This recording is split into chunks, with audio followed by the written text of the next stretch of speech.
Once I stood at the foot of a great high mountain that I wanted so much to climb.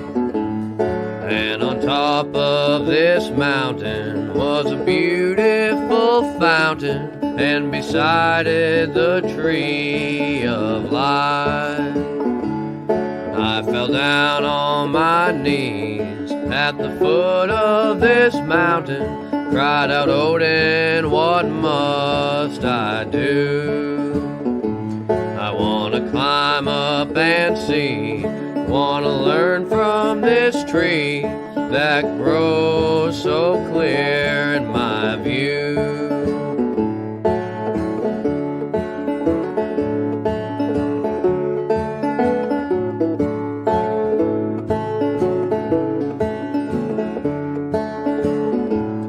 Then I heard a great voice from the top of this mountain saying, child, these are my rules.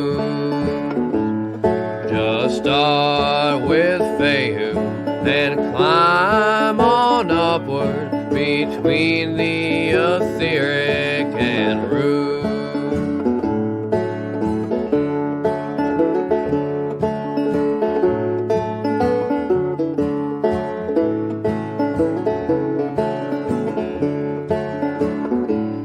Started climbing upwards, taking Odin's advice, and the higher I got, the harder I climbed.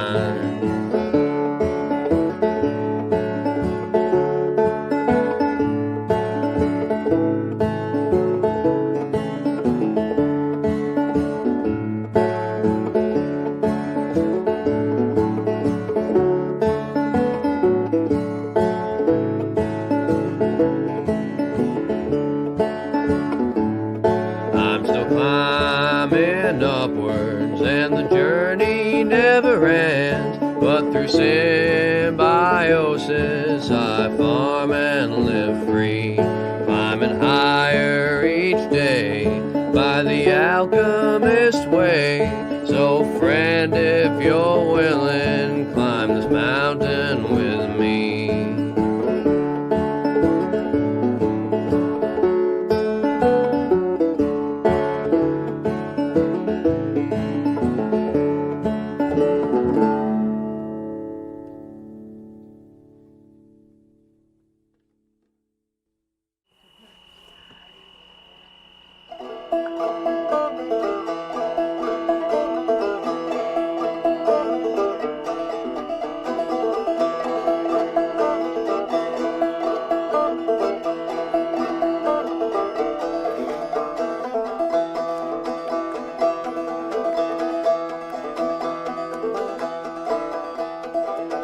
Oh, the cuckoo, she's a pretty bird.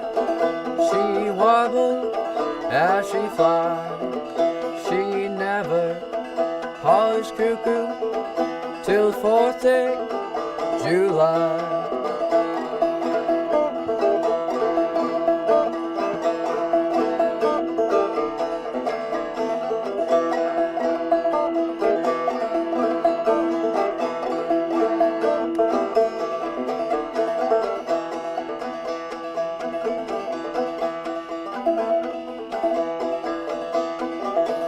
Gonna build me a log cabin on a mountain so high, so I can see Willie as he goes on by.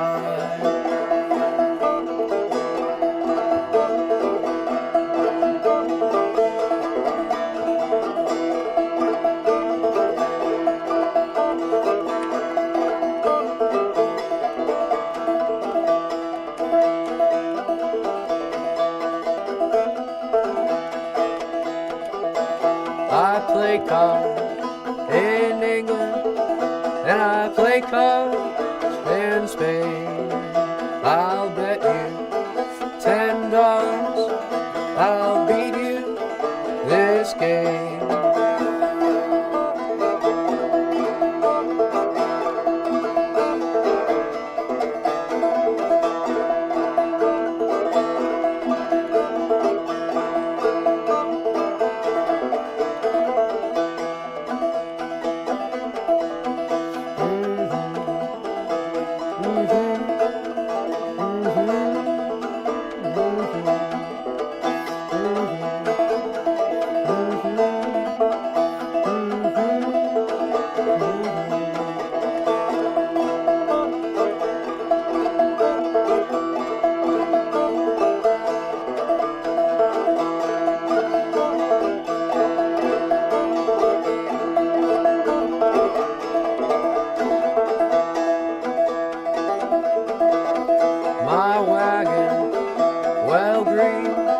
side. Little woman, my horses won't stand.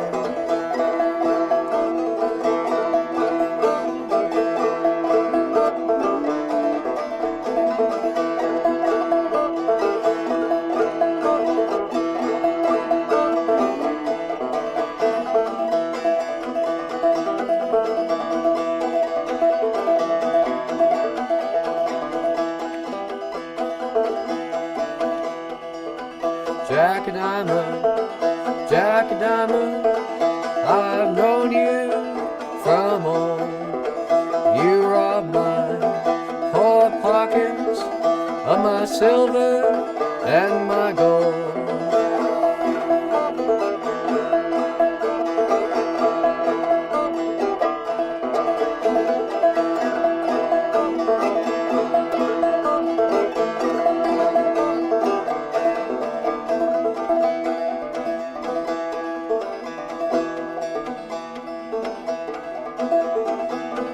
Oh, the cuckoo, she's a pretty bird.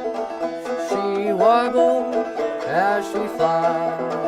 She'll cause you no trouble, and she'll tell you no lies.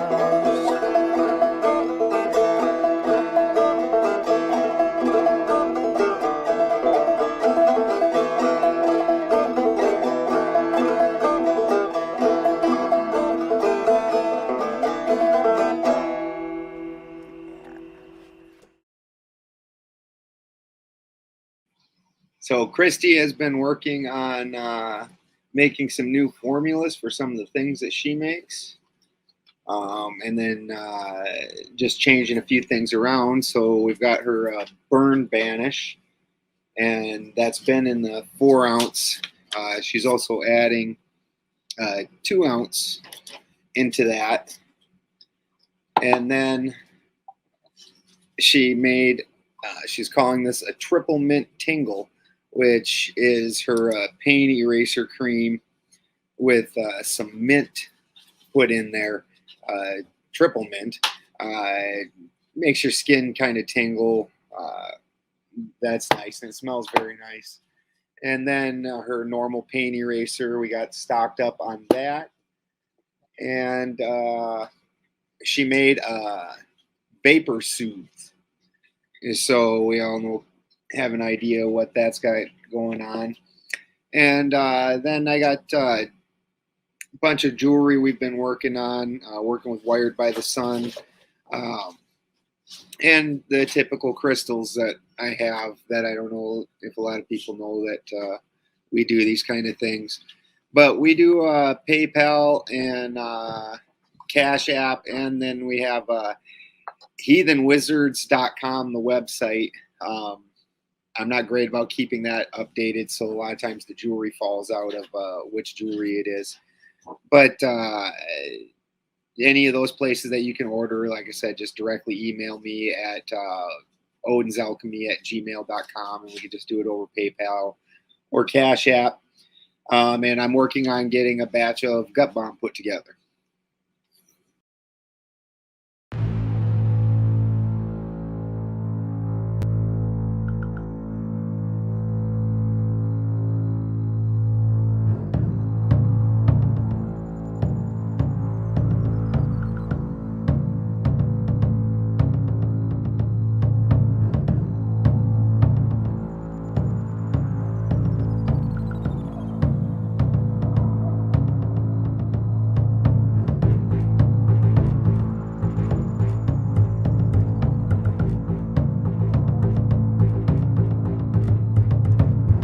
Hail, and welcome to Odin's Alchemy. This week's going to be real interesting. We got John Roeland on here, and he is a follower of natural law, and we're going to have a natural law conversation. I'm not, I've never particularly followed it. I have, obviously I'm aware of Pascal and have seen some of his talks. But we're already having a very enjoyable conversation, which is why we're laughing as we're coming in. And Jared just hit the record. He's like, enough of not recording this. So having a very enjoyable conversation. But with that, go ahead and introduce yourself, John, and tell anybody any information of where they can come find you and anything you want to spread. Thanks, Ben. I appreciate you inviting me to come on, and I am looking forward to talking with you as well. Yes, I'm John Roeland, doing business as John Roeland Wydogan. That's another aspect of law we could get into at some point, but different approaches to how you kind of reclaim your sovereignty, right? But I started following Mark Passio in 2016. Got into his work. I was already into conspiracy rabbit holes, stuff like that, chemtrails, obviously. Got into the vaccination issue. Oops, probably shouldn't say that word, right? Till the second hour. But yeah, got into that, and then understood like Mark's approach, and really makes sense. There's nothing new under the sun. It's not his information. He just kind of popularized it in the modern day. And the idea that, ultimately, what are your rights? Where do your rights come from? What is a right? And understanding natural law, which is really like karmic law. It's the law of that governs human behavior, governs the consequences of human behavior, cause and effect, you could say. And I connected what he was saying about natural law with things that I was seeing in studying Buddhism. I remember recognizing that there was no God that they were talking about, but there was a spiritual law, right? And to me, that was God. Coming from a Christian upbringing, I was like, that is God. Meditating is praying. There's a connection here. So anyway, I was involved in the health freedom movement here in California, where, we're at the forefront of, saying that the state owns your body, and got involved with that and saw how that system worked. Got involved with some groups who were using propaganda, the health freedom movement is what they like to call themselves, but we know what the prerogative, or was that right? I forget the word, the negative connotation of that word, the anti-community. But yeah, like Learn the Risk, for example, or V is for vaccine. They would do like propaganda for the other side. So it was like going out to on the streets and holding up a sign that said Learn the Risk, or she would get billboards, Learn the Risk. And people would go to the website and you learn the risk about, injury. And so I was thinking, let's go to these political events and promote natural law, like use these events to teach people what, Mark Passio is teaching, that like you have rights are inherent in nature, and that, you have the right to defend these rights, and, the non-aggression principle versus the self-defense principle, that is, what's right under natural law. And so, yeah, I started Natural Freedom League. I started going out on the corner where I grew up in Pleasant Hill, California. And I started, this is during the pandemic, I started just holding signs that said, what is a right? Where do our rights come from? And I had some information, and I had the website, naturalfreedomleague.com. And yeah, that's where it started. And then I started connecting with local people who were involved in natural law groups online. We would go to events. We'd do little events like in San Francisco, where we would try to just give this information to people and really see in live, like how people react and the questions people have about this. And, just right off the bat, if we were in San Francisco, they just automatically thought we were Trump supporters. If you had anything that said, what is a right? I have a sign that says, what is a right? And it's like people look at it and they're just like, and they think that says so much, doesn't it? That really says so much. Yeah. Like they don't even want their rights. They just want to be led. Like you are an offensive person just because you are looking at what your right is. That's shocking. Yeah. Sorry yeah. Freedom is a bad word, right? Now you're a domestic terrorist, right? If you talk about freedom when supposedly that's what our country was based on, right? So I grew up in the 80s. yeah. So some of the literature I have on my website, I have the intention. The intention of Natural Freedom League is to expand the understanding of natural law, which is based on objective morality, and to expose the illegitimacy of the belief in authority and thus the inherent immorality of all governments. So interesting that, you know, that's my kind of like mission statement that I kind of settled on. But after that, I kind of started having issues in my mind with the term objective. So we can maybe get into that later. You know, No, I would absolutely love to get into that altogether. Objective morality, right? Like, how do you define objective? Right. Well, and just because there's a lot of people that if you pull religion out of the mix, they think that you wouldn't have morality. And then a lot of people just define the morality by the law of the day without understanding the law of the day is entirely subjective. You even take something so simple as child molesting. Depending on what area of the country you're even in now, where somebody that's like in Texas or in places like that, where an adult can get married to a little girl, and then we're like, where I'm from, that's just straight child molesting. It doesn't matter if you went in front of a priest or not. You were having sex with a little girl, a little kid. You are now molesting kids. So this is a huge moral issue. Where a couple hundred years ago, this wasn't an issue at all, and so they don't understand that how subjective the morals that they're having are, and that's according to the society of the day. That in 100 years from now, that could easily revert back to the way it was, and everybody of that time would not think anything of it. Right. Yeah, exactly. And how does something become objective when it isn't? It is something that humans discern, right? So, you know, when we say it's about morality, right, it's about, you know, understanding right and wrong. And we're sort of working through that, you know, as time goes on.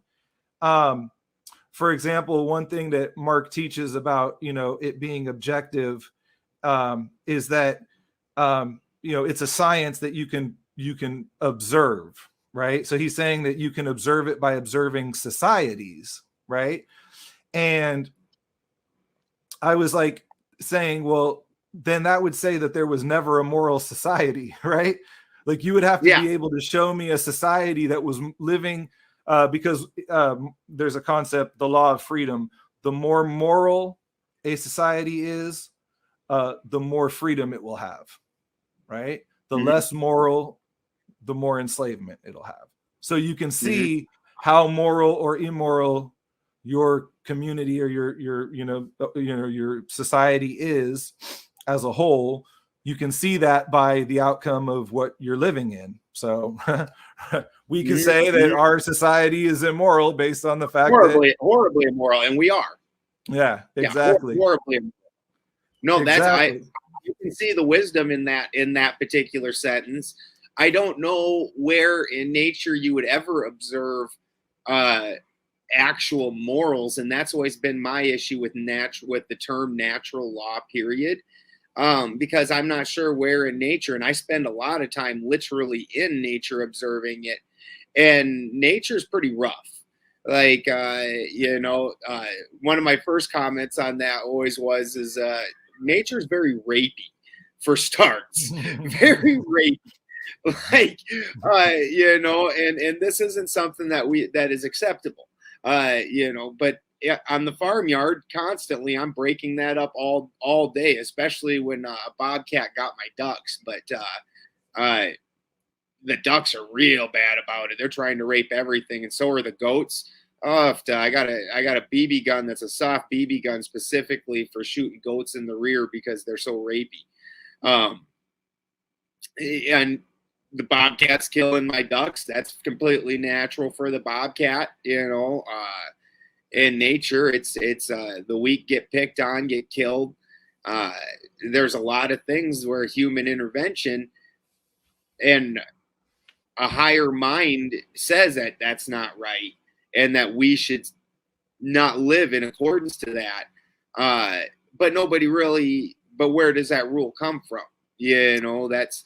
See, I would think that's where it does come from humans, right? So the distinction would be made that natural law is different, for humans, as opposed to animals. It's not the same as a Darwinian. I'm going to read the back of this card. What is natural law? Natural law is also known as universal law, spiritual law, cosmic law, moral law, karmic law, the law of cause and effect, the golden rule, and God's law.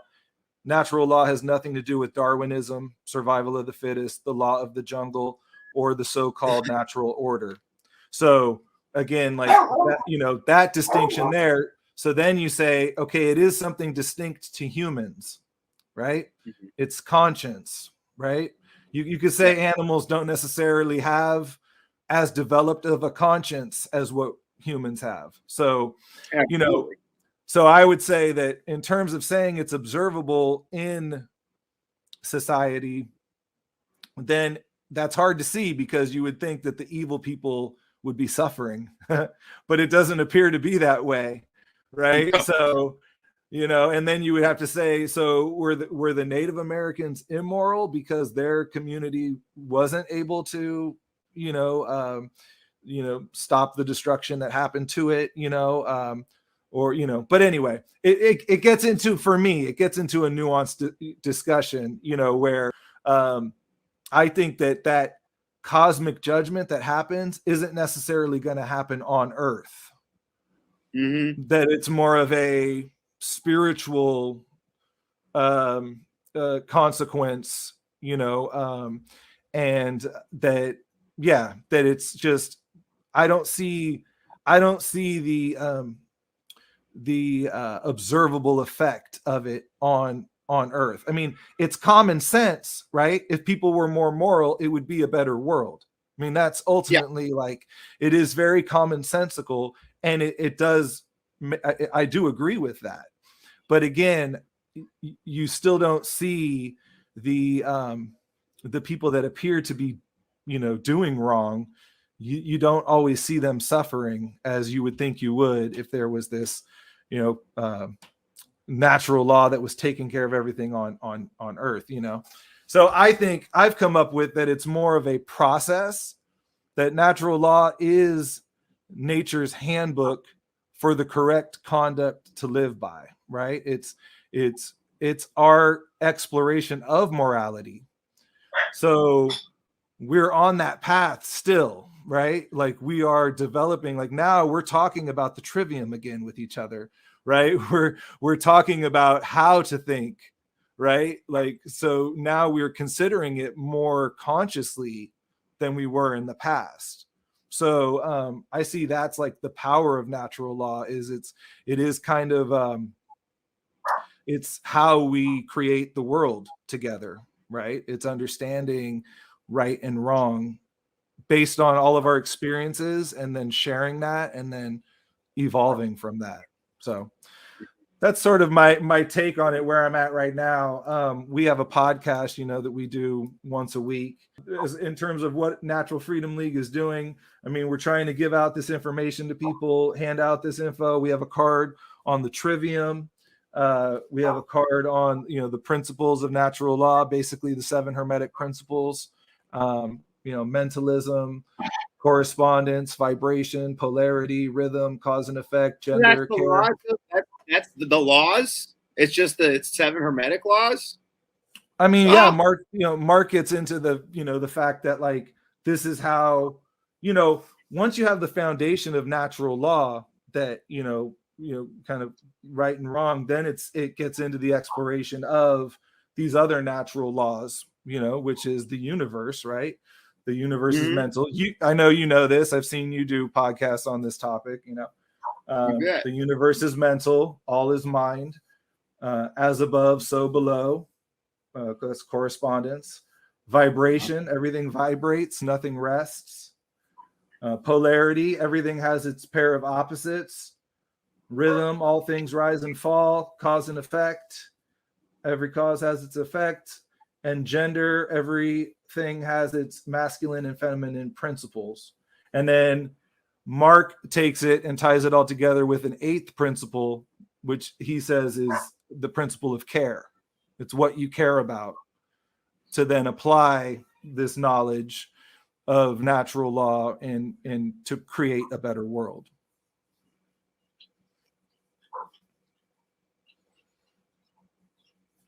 Any thoughts? Well, my thought is my first thought is just still that understanding that it's still subjective, because it's still, all of that came from our societal experience. And through that societal experience, that's where we came up with these things, having gone through things that we didn't like, where at some point, cannibalism. Well, I don't like it when you eat my kids. Like, okay, well, let's kind of not do that as a people. Things like that. So, I mean, that's still a subjective thing. Now it's subjective, almost, you get almost an epigenetic morality of it. You know what I mean? Mm-hmm. Where like I said, society, your people have lived through this. They have certain things that they just, as a people, like, don't do that in the village. We don't like it. Right. But that's still a kind of, that's still a subjective thing. That's, and that's just one of the points, because like a lot of people, because I'm very left-hand path, I've got no problem with subjective morality. Mm-hmm. I definitely make up my own morality, which doesn't mean my morality is a whole lot different than other people's. Mm-hmm. I still don't believe in killing other people. I still don't believe in things like that. But I have this understanding that my morality is based off of my thoughts and my experiences and my understandings with how the world works. Like, that's still in me. And that other people are not necessarily, and most people are going to agree with most of the moralities that I have. You don't rape, you don't kill, you don't steal. But to me, it's just always been very subjective, and I'm left-hand path, and the left-hand path takes a whole lot of heat, because you're not in the structured system. You don't have a 10 commandments that you can point at and say, this is why I'm a good person, because I follow this. Like, no, I'm a good person because I go out and try to do the right thing all the time. I don't really have a set of rules I can point to. You know what I mean? Can you tell me what you mean by left-hand path? So for me, yeah, and this is a thing that a lot of people don't, there's all kinds of debate on anyways. But for me, right-hand path is people that follow a system, a pre-existing system. And they're going to go in, they're going to, whatever it is, and they're going to have an instructor, they're going to have a leader, they're going to have books that tell them the way things should work, and they're going to follow that system, which is just fine. And then left-hand path is then people that don't really fall into a system. They're more the autodidactic. I'm going to go ahead and go out and check this out, and I'm going to try it. And maybe what you said is going to happen, maybe not. I don't know. But I'm going to try it out and see what I find out. And, occasionally I blow my face off. Occasionally I, have some genius moments. But left-hand path is, in my mind, then typically your people that did not listen to any of the rules and did what they were just going to try to do, which occasionally, because of that, then we get criticized because we don't have then a morality. Our morality is subjective. I'm like, so is yours. How is yours not subjective? You're just following the rules of a people that, throughout history have come up with this set of rules and you're just following along with it. I'm also going through my knowledge and my history and living by those rules. So yeah, interesting. You know, it's really funny that you bring up the left-hand path, because I was having all these thoughts in the last few days thinking about talking to you, right? And so what I came up with is, why is a right, but a left is not a wrong? And then how, and then how can it be a rite of passage if it's wrong? Right.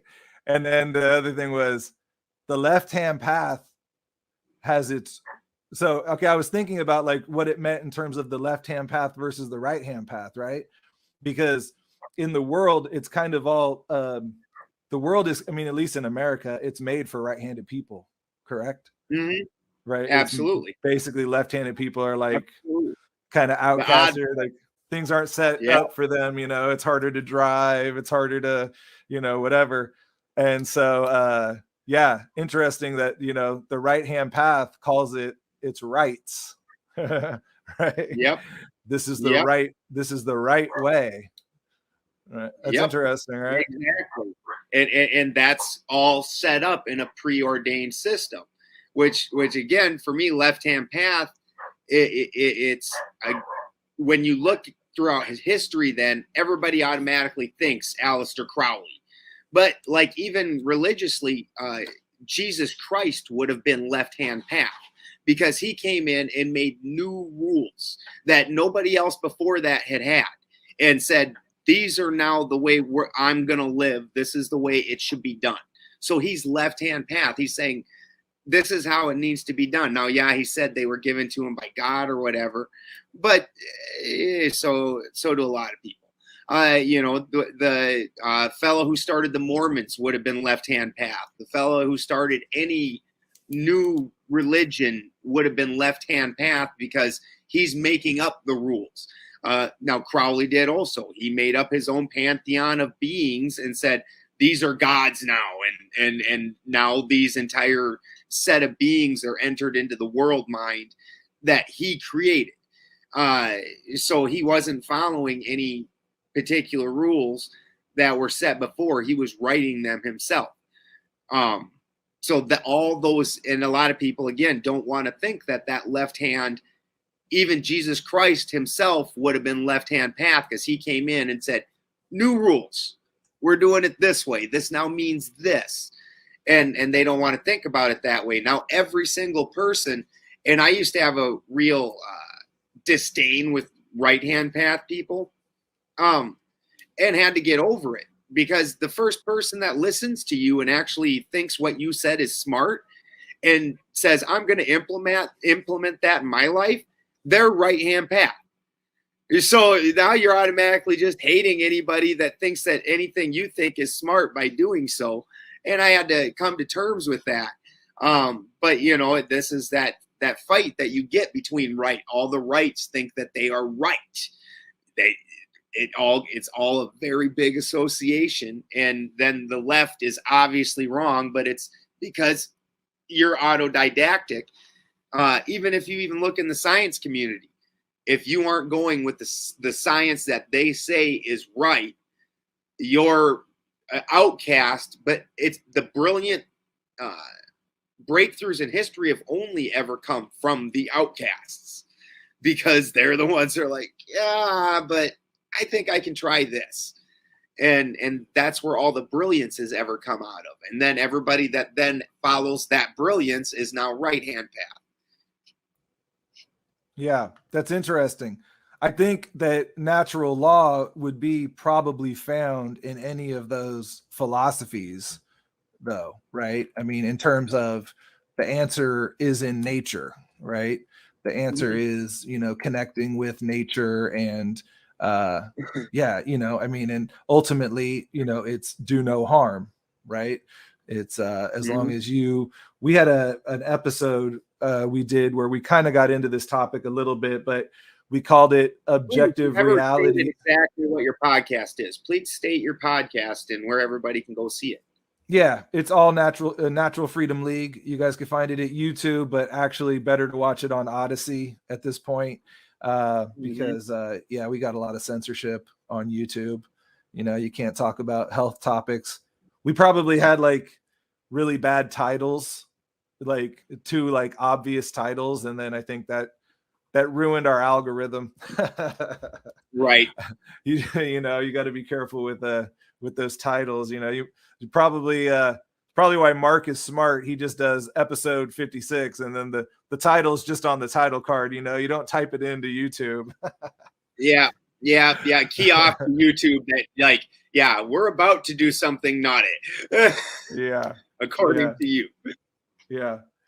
You know, one interesting aspect, I think, or important aspect of natural law is obviously, you know, discernment and the trivium, right? Using the trivium to learn, you know, about the world, right? At that point, you know, it's like once I had learned, you know, gone through Mark's work, then it opened me up to really the occult world. I wasn't as much into the occult until I had kind of been opened up to the idea that, yeah, you know, there's this whole world of knowledge that's available to you that's kind of hidden from you, right?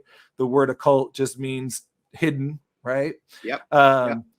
And so, yeah, I actually really got into Rudolph Steiner, listened to a lot of Rudolph Steiner, read a lot of Rudolph Steiner over the past, you know, 5 years. And yeah, his is interesting. The tie-in too, you know, he's talking about spiritual science, right? So he's trying to, in a scientific way, in the material realm, show the spiritual realm. But again, this is something that Steiner would say is, well, I don't know if he'd say it's objective. But that objective in the sense that it actually exists, right? But the only way you can show that it actually exists is to have the experience yourself and then talk to somebody about it and compare your ideas, which I've really been thinking about the trivium lately. You know, the trivium, you've got the knowledge stage, right? So how do you know that the knowledge that you're getting, the grammar that you're getting is good? Well, ultimately, the only way you can do that is to have an eclectic source of information. And then your logic comes into play where you're discerning and processing everything. But what's interesting is you take in some grammar and I take in some grammar, and then we interpret it a little bit different. And then we share it with the rhetoric stage. That now becomes grammar again. Right. When I hear your interpretation and your logic of the knowledge, then that's going to now inform me, and then the process keeps going, you know. So Mark focuses a lot on this in his work, and I was just realizing that this is why it's so connected, because it is about this shared experience and this conscience, this conscience that we're all kind of evolving or developing. Maybe it goes like this, right? Through time, and that, maybe nothing's a straight line. It's all a back and forth. Exactly. So, maybe we're back at that upturn. We're just starting, people are just starting to like, hey, there's all this information, which, does connect you to nature, and does, explore those mysteries. One thing I was thinking about that, the word occult.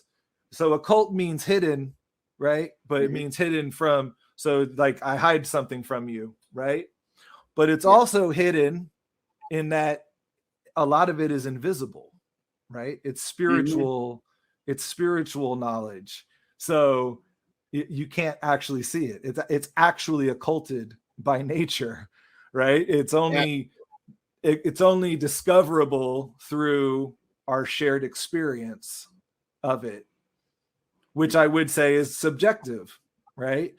But it's like, is there a point of it? So for example, say there really is a spiritual realm and you can see it, but I can't. Is it objective? Yeah, right? It would still be objective. Your subjective view of something that's objective. One way that I would state that scientifically you could see this type of idea is like when you're growing a plant. When you take like a microgreens and you could say that it's very objective that when you give positive energy to something, it grows better. And that's an objective thing.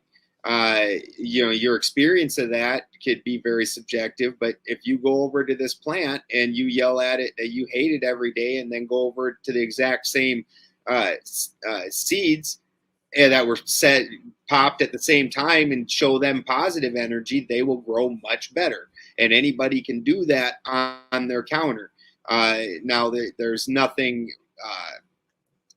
no actual tangible, weighable thing that you can say that giving people positive energy and interacting positively is better and it's going to have more growth. But even though you can't weigh it, you can still see those results through that. Exactly. And I think ultimately that is what natural law is. It's like, it is this set of principles in terms of real simple things we can kind of all agree on, like don't harm anybody. If someone harms you, you have a right to defend yourself, right? And but from there, how you operate in the world, then it does become this co-creation process where we are, processing this conscience and processing this understanding together. And so the next thing I got to when I was thinking about this was what controls the logic understanding step of the trivium process. And the thought I had was that your conscience is going to affect that. So maybe you could call that your ethics, right? Your conscience, your morality is going to affect how your logic works, how your processing works.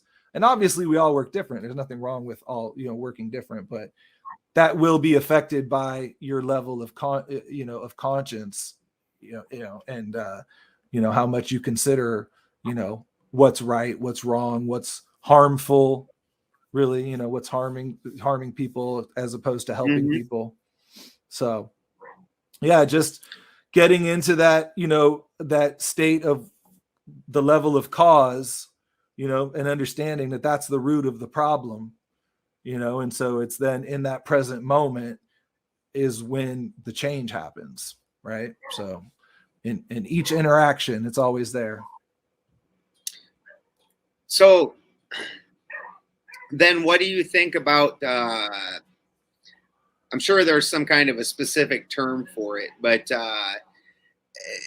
there's a certain number of people when a group reaches where, and this is probably the cause for that devolvement of the moral conscience of any group, where a group reaches a certain number and they start losing the ability to think, losing their morality. Historically, we look throughout history that the societies that are ending these empires, as these empires are ending, they're always highly, highly immoral. We look at the Roman Empire, where at the end of the empire, they were having similar sexuality issues that we're seeing in the world mind today. A lot of homosexuality and a lot of cross-dressing, things like that, guys trying to be girls.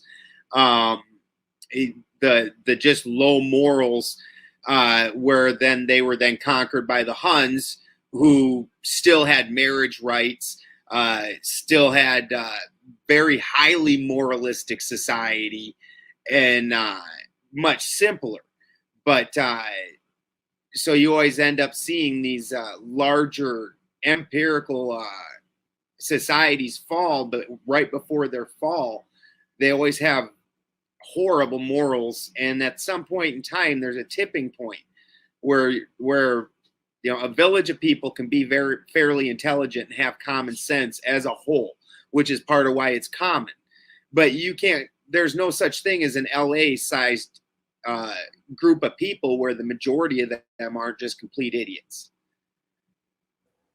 Right.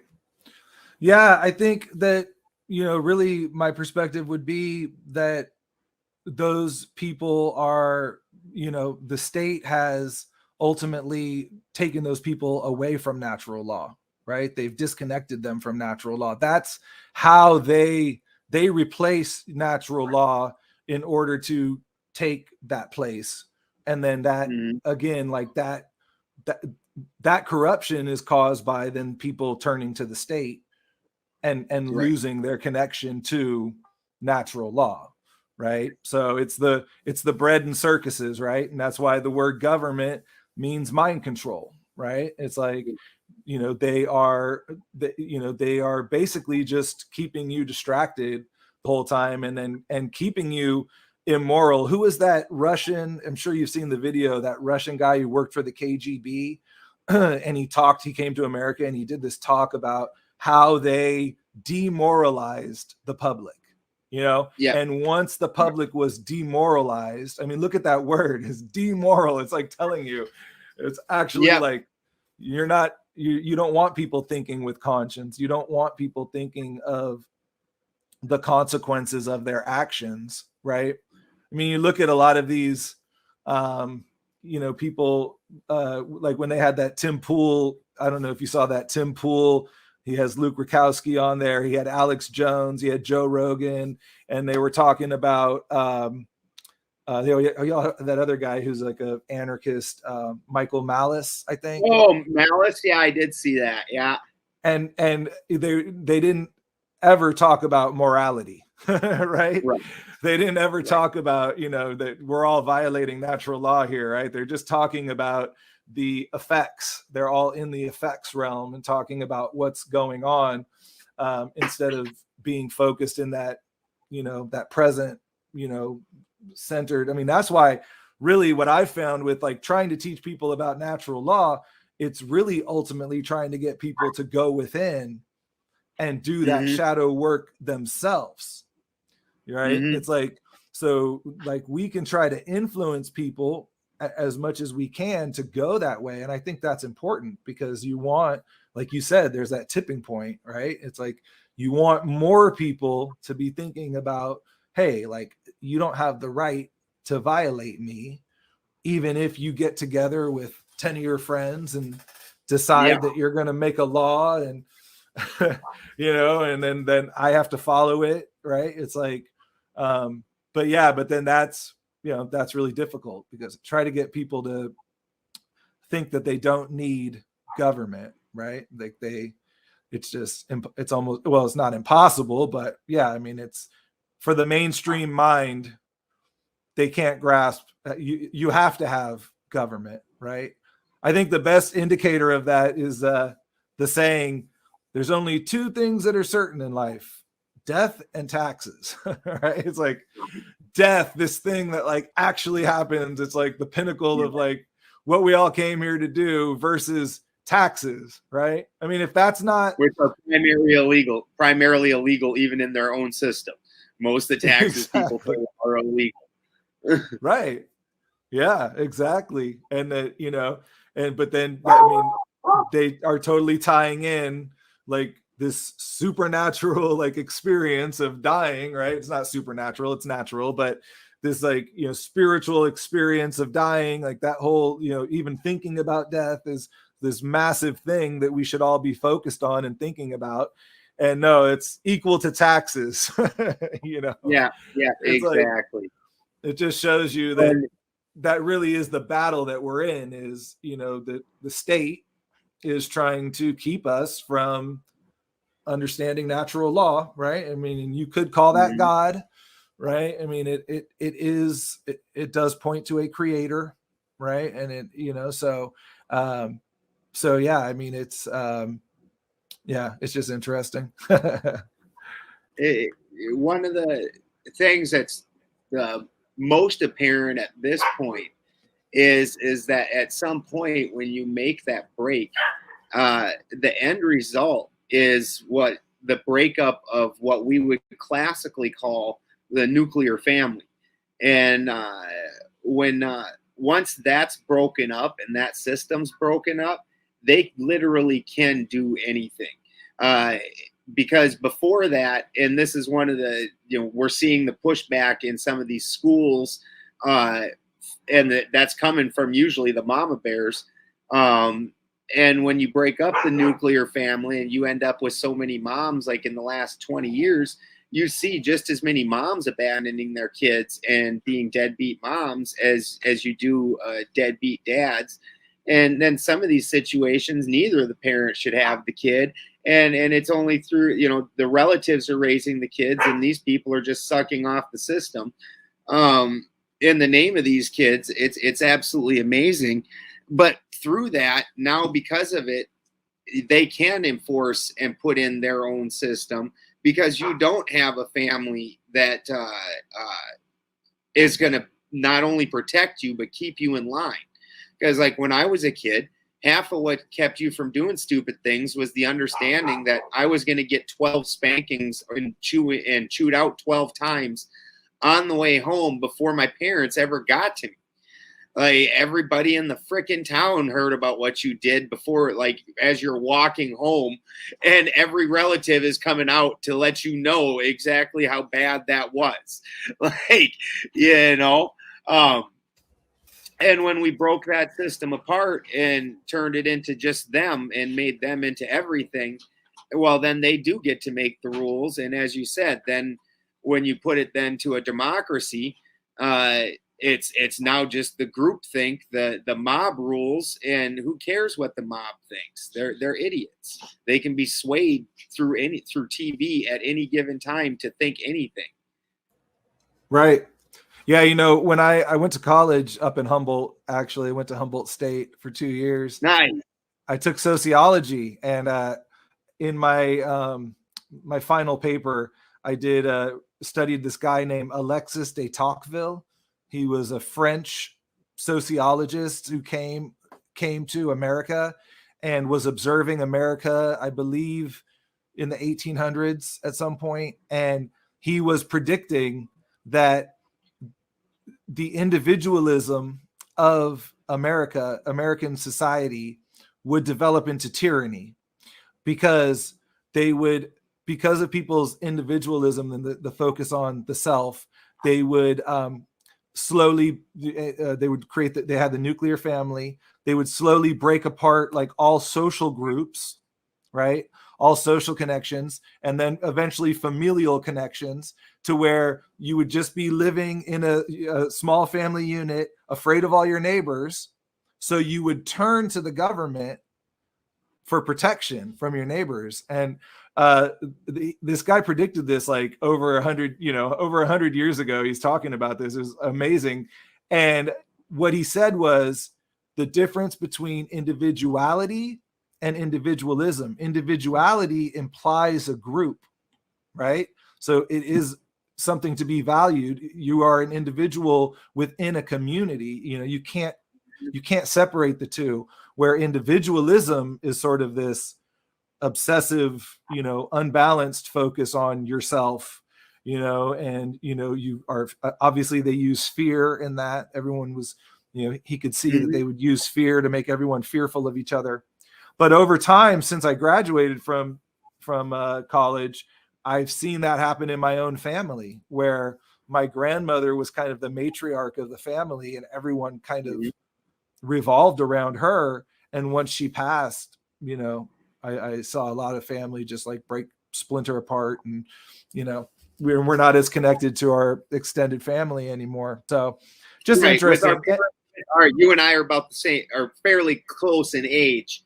And our parents' generation is the one that basically gave that up. The TV generation, the generation that left their kids home alone and did the latchkey kids. You and I were the first generations of latchkey kids, where that particular generation gave up the nuclear family. That was the one that just said, nah, let the government raise our kids. Let the schools raise our kids.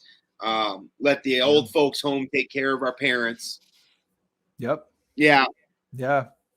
And, that was done through, planning, right? A lot of that, it was manipulation, but people were unconscious, right? And they were too caught up with the bread and circuses.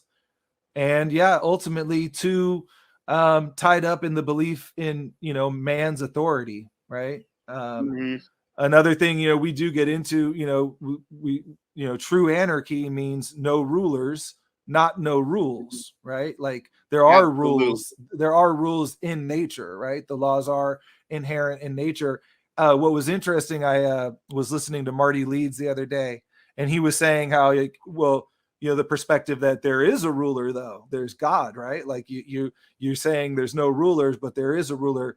But my buddy, he made a good point that the word archon is actually specific to like an earthly ruler, right? Like it was like a magistrate, so the word anarchy, it doesn't mean like no God, it just means no human authority should rule over you, right? But of course they've bastardized that term, right? And if you ask someone what anarchy means, right, they're going to say destruction. when in reality government has caused all the destruction in the world, right? But that's some Orwell for you, right? Where like the term is actually the opposite of what you think it means. Anarchy doesn't mean death and destruction at all, right? It just means no rulers. But they want you to think if you didn't have a ruler, there would be death and destruction. I would say that was primarily popularized, their terminology, where that understanding that anarchy meant this destruction was popularized probably by the 60s and 70s punk rock music, where these punk rockers were just straight claiming the anarchy word and making that A with the circle on it and all that. And then everything that they were promoting was just destructive. Like if there's no rules, then how about I go in and piss all over everything and things like that? Why would you do that? Then you've just ruined all the food. That's asinine. And now nobody has any food. Now none of us get to eat. So you don't get to be free of the consequences of your stupid actions. That's, exactly. That's promoting. And so I think that was something that they, like you said, intentionally did. And I think it was mostly that 60s and 70s punk movement where they took the anarchy label and started making it into something really horrible, and then got furthered with the rap of the late 80s and 90s, where they just kept building that up. We're now like this association that you're talking about is the only one that anybody has. Yeah, that's actually a really good point. That was another thing I studied, was about the connection between hip hop and punk music, that they both grew out of reggae, right?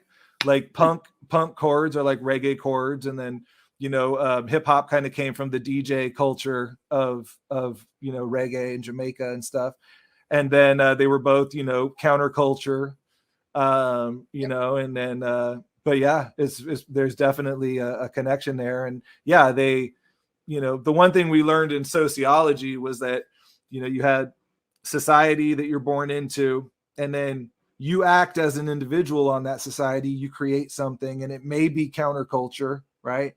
But the society just swallows that thing and then uses it against you. So that's why when people say things are psyops, that's like a very nuanced discussion, because the reality is initially there was COINTELPRO, where the government infiltrated a movement and took it over that way, where now you also have government, like, and intelligence agencies creating movements. It wasn't always that way. That's true. Actually, that's true. Like, you've seen the studies where they're where even in the 80s they went into these groups, and the studies went into these groups and ended up finding out like 9 out of 10 of the leaders were all FBI plants, CIA plants. Like, everybody in here's a plant except for the one dopey guy getting some people coffee off in the corner. He's the only real person. Like, all the real nasty leaders are always FBI, CIA, NSA. It didn't exist back then, but yeah, you're right. Always. No, you're right. Yeah, even there's the whole thing about the whole music industry, right? It all came from like Laurel Canyon in Los Angeles, which was like a military base, and then like Neil Young, he came out of there, Charles Manson, all connected to that. Dad was the guy that did Gulf of Tonkin. Yeah, yeah, yeah. Was the admiral that literally started the Vietnam War or got us into the Vietnam War. Yeah. Like, whose dad was that? Whose dad was that? Morrison. Yeah, Morrison. Yeah, yeah, that's right. Yeah. There was that picture of him. There was a picture of Jim Morrison looking all clean cut. And then like he had like a Letterman jacket on, and then like a year later, he's like Jim Morrison. Mm-hmm. Yeah, no, that's yeah. I mean, again, that's another example of government means mind control. Like it's definitely it shows you that how they control us is through the mind, right? It's through just getting our attention and getting to focus on something, and not paying attention to regular everyday life, the present moment, what you're doing, what you're creating. So yeah, the Hegelian dialectic doesn't work if you don't give a shit about either part. Like, what are you even talking about over here? That it doesn't work at all. Yeah. Exactly. No, exactly. Agreed. Do you guys, so I mean, generally your general layout, it mostly seems like it's almost basically heathen society, where heathen society, we didn't particularly have any rulers. It was a bunch of very individual men, but that didn't mean that the society didn't have any rules. Like anytime that you read even something like the Vinland Saga, it starts out there was some killings. Well, then the main character of the whole first part of the saga gets kicked out of the village and has to go move somewhere else because he killed somebody. We don't accept that around here. The heathens didn't have laws like we recognize them today, but there's certain things that you could do that the village just wasn't going to accept, and then you were kicked out. You're banished, and that was the big thing that they did. So that furthers where you were talking about the individuality rather than individualism, because each of those people understood that they had a place in the society, that they had to maintain and uphold certain things that you needed to do. But at the same time, you were your own person. You had your own farm. We had very small villages. The people lived mostly separated. In fact, Tacitus in Germania, said that I don't think the German people, even the Germanic people, even like each other. Like, they all live completely separated. I don't understand, because they didn't understand the way we work, because they were basically living under what is completely society, rather than individuality with a moral compass. And we didn't accept leaders like that. Like, even when Rome and the Germanics first went to war, the gentleman that led the Germanics into defeating 3 Roman armies, he tried to then become king, and then they killed him. Like, immediately after, like, no, you can't be king, though. I'll kill you for that. So that was the one thing that got you killed. He tried to be king. Mama, it might get loud here in a second. I think Mama P just jumped out of her nest for her daily stretch, and then the peas start screaming. Oh, the peahens? Yeah. Nice. Yeah. Yeah. I love their little yell. Yeah, yeah. Except for in the spring, it's all night, and it's like even here, you're like, oh, I'm sure my neighbors want to shoot me.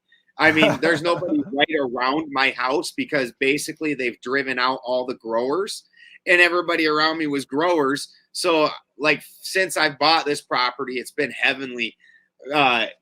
Absolutely nobody anywhere near me. Like I see a person come down the road, you're like, whoa, what's going on here? Like, even the dogs all start alerting, like, people don't come down here. My animals get out fairly regularly, my cows. And one of the neighbors even comes like, I see that your cows have been munching over at my place. Could you like keep them over there more? Like, no, they're cows. They're just doing what I could try to tell them, hey, his stuff more. It won't work. Yeah. You said that the growers have been driven out? Yeah. They since they legalized cannabis, and it's going to get worse when I've heard rumor that the feds are looking at it real hard right now. Since they legalized cannabis fully, basically it's a hard push to get these big taxed buddy grows pushed to the top, and everybody else, where they pretended like they were going to give everybody a chance in a lot of these places. Now, this is county by county, but most of the counties are like this at this point.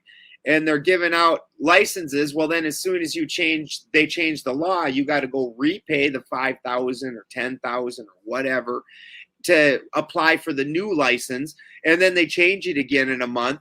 And basically they just bankrupted all these little growers. Right. Well, then after that trick was all done and they got through playing that trick in the first year, then now their new trick is the EPA comes in, and any of these smaller grows that don't have like a big license and all this, and they're just like under medical things like that, the EPA comes in and says, oh, well, you're damaging the water table.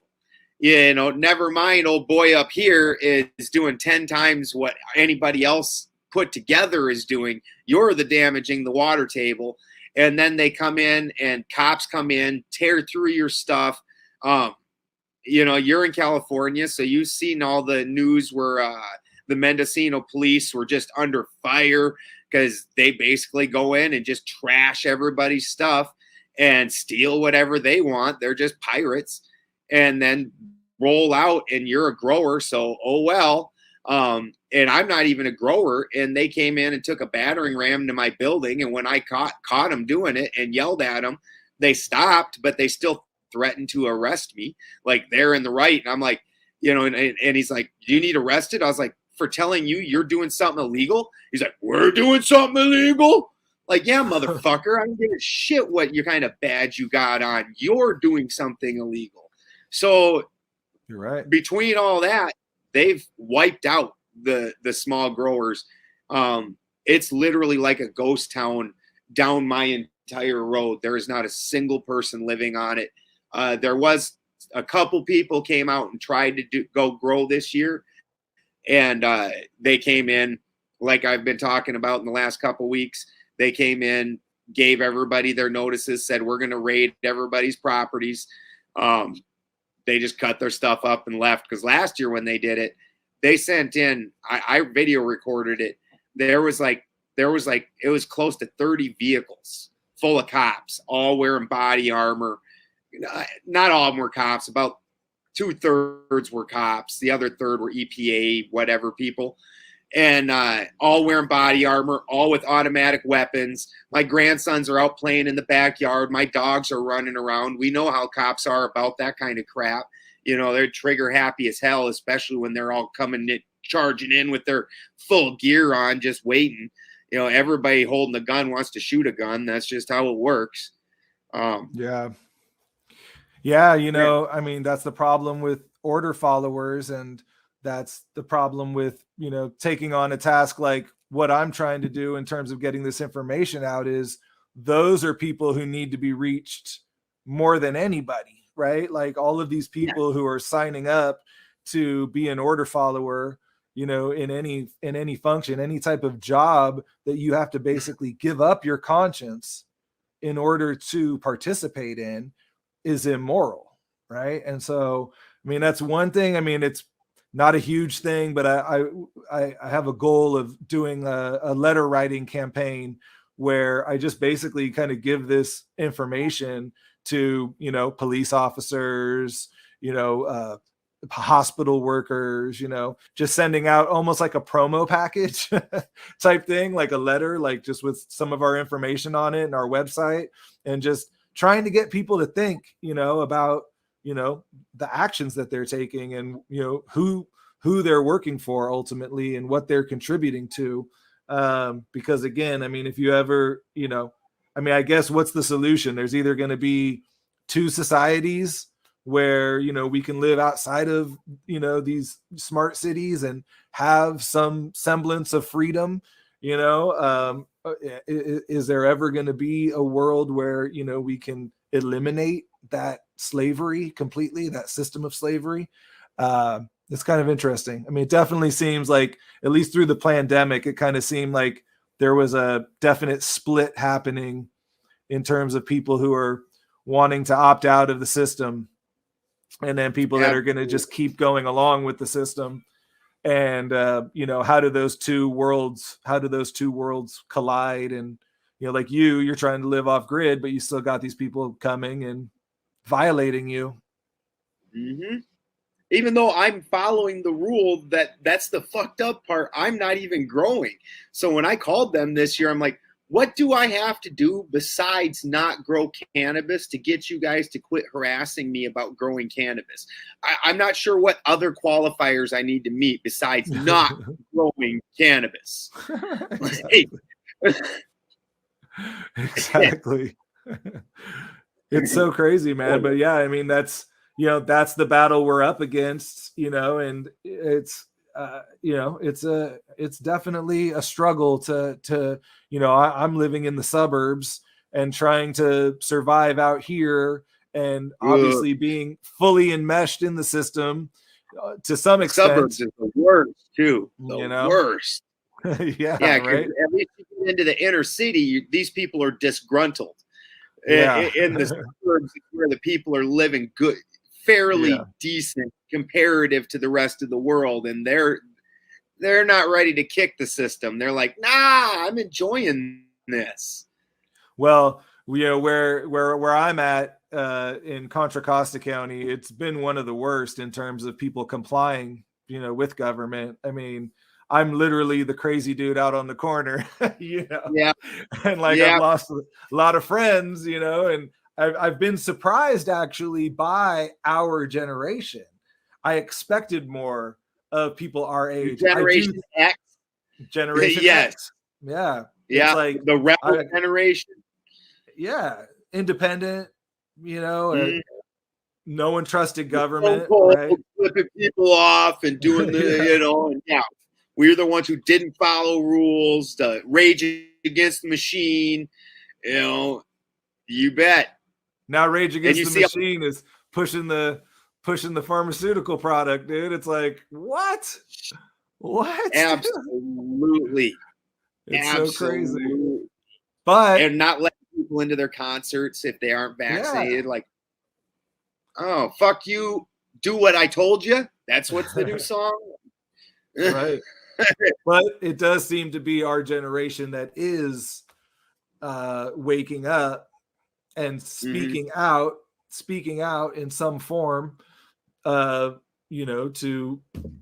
basically understand what's going on in the world, and knowing not to trust the mainstream narrative, and figuring it out together, having the courage to speak. Right? It's like it's really important. And so I mean, just trying to keep doing our best to influencing people to understand that they don't have the right to tell me that I have to they actually, that's the hard part. They do have a right to tell me I have to take a product to be a part of society, because that's society's rules, right? It's like I now have to let them understand that on a higher level, you don't have a right to do that. You know, in this system, you actually do, because, you know, this is something we've all agreed upon, you know, and this is they've manufactured consent on it anyways. Yeah, you know, I mean, it's funny, you know, after the pandemic. So during the pandemic, you know, it's like I never went in any stores because I have a young child who we didn't want to go make him wear a mask or whatever. So we'd sit in the car and my wife would go shopping. And now that everything's getting rolled back, I feel weird. I feel dirty going back into the into the store. And we went to the movies the other day, and I was like, I had given all this up, but then there's a beauty to it too, right? It's like, oh, like it's nice to go to the movie with the family, you know, but it's like I want to go see that Northman with my wife when she gets home. Yeah. I haven't been to a movie in years, but I want to go see that Northman. Yeah. But with that, let's go ahead and throw out your information again and anything else you want people to know quick. And we're going to call it for the first hour and switch on over to Rokfin, where we'll have the second hour, and we can get into, instead of just alluding at some of these topics, get fully on into them, things that YouTube doesn't necessarily want us to talk about. Over at Rokfin, you can come over and watch the entire show for free. It's just click on it. If you want to pay the $9.99 for the premium content, and you do it under my name, we absolutely appreciate it. You don't even know how huge that is. You guys are basically covering the internet.